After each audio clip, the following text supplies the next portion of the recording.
আসসালামু আলাইকুম ক্লাশার্স, কেমন আছেন সবাই? আশা করি আপনারা সবাই অনেক অনেক বেশি ভালো আছেন। আজকের ভিডিওতে আমি আপনাদের জন্য এই সিজনের সিনারি মানে ব্যারবিরেন ওডিসি সিনারি গিভওয়ে নিয়ে এসেছি।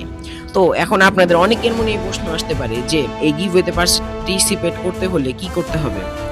ফার্স্ট অফ অল, গতকাল আমি ফেসবুকে একটা পোস্ট করেছিলাম এবং সেই পোস্টে আমি আর্জেন্টিনা ভার্সেস ইংল্যান্ডের ম্যাচ উল্লেখ করেছিলাম। তো আপনাদেরকে আমার এই ফেসবুক পোস্টে আর্জেন্টিনা ভার্সেস ইংল্যান্ড ম্যাচের সঠিক স্কোরটাকে প্রেডিকশন করতে হবে এবং সেটি কমেন্ট করতে হবে এবং আমার পেজটিকে ফলো করতে হবে এবং পোস্টে লাইক দিতে হবে। তো পোস্টের লিংক, কমেন্ট এবং ডিসক্রিপশনে দেওয়া থাকবে। আর হ্যাঁ, পোস্টের কমেন্ট বক্স কিন্তু রাত 12টায় অফ হয়ে যাবে। তো তার আগেই আপনারা গিভওয়েতে পার্টিসিপেট করুন। গিভওয়ে রেজাল্ট নিয়ে 17 তারিখ দেখা হচ্ছে। ততক্ষণ পর্যন্ত আপনারা মাঠেই খেলতে থাকুন।